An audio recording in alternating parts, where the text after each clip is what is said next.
So, question number 5, as it relates to using LinkedIn to nurture your prospects or nurturing, is from Mitch R. And Mitch is stating that it's tough for him to find enough time to mine LinkedIn with searches to find the right people and then try to connect with them and start conversations.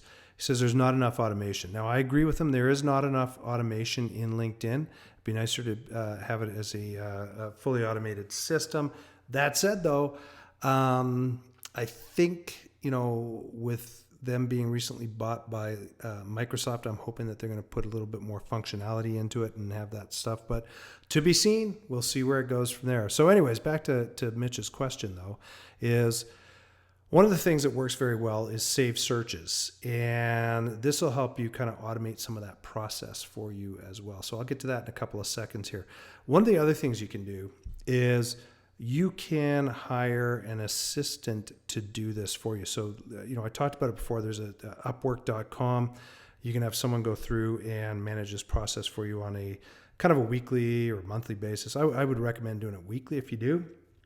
And it's simply, taking a look at any new connections that show up on LinkedIn that you may want to reach out to as well. So you can hire an assistant to do this, or you can find a service that'll do it for you. And in fact, I actually offer services wrapped around this. So if you're actually ever interested in trying to figure this out or find it out, feel free to reach out to me, chris@salestipaday.com, and I'll try to help you with that sort of stuff. Now, that said, I'm going to go back to the save searches aspect of things. So I've talked before about using the advanced people search on LinkedIn and setting up specific parameters as it's related to finding people on LinkedIn. Now, if you get a result to where it needs to be, you can actually save that search.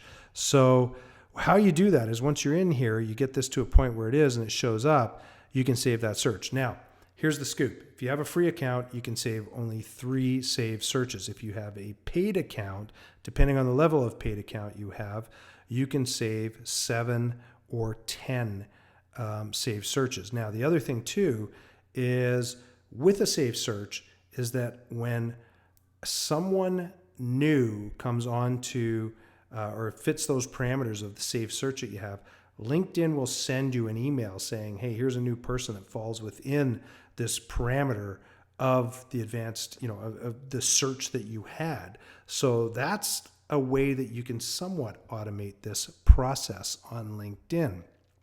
The other thing too is that when you have saved your searches, when you go in and look at your connections, there's a little gear wheel there. Pardon me. If you click on that, it's going to actually bring up the saved searches.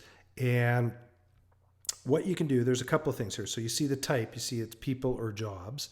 Then you see the title, you see how many new are in there. You can see, when these are coming to you, whether it's weekly or daily. You can see when it's created. You can, with a little pencil, you can edit it, or the X will get rid of it.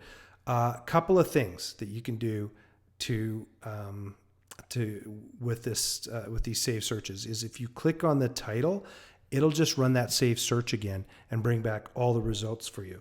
If you click on the new, and in this case, let's look at the top where it says new opportunities 30 and it says alerts.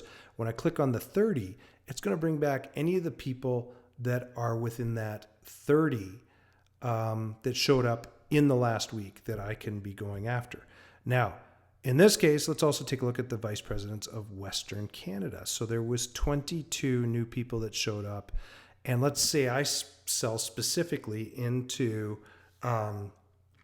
people who are vice presidents of sales in Western Canada. Well, this is a way that LinkedIn is pulling a list together of all new prospects on LinkedIn. And very few people actually do this. So this is a great way to generate potential sales leads for you on LinkedIn.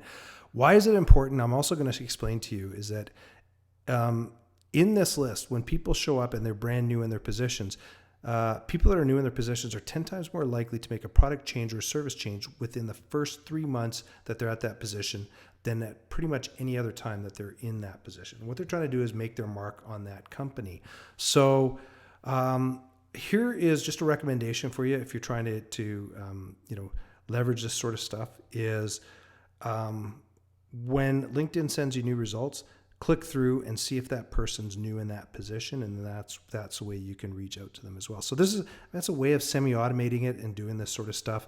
As I say, you can hire someone to do this. I do services like this, or you can use the safe searches. So hopefully that will help you out and help at least semi-automate it or take it off your plate.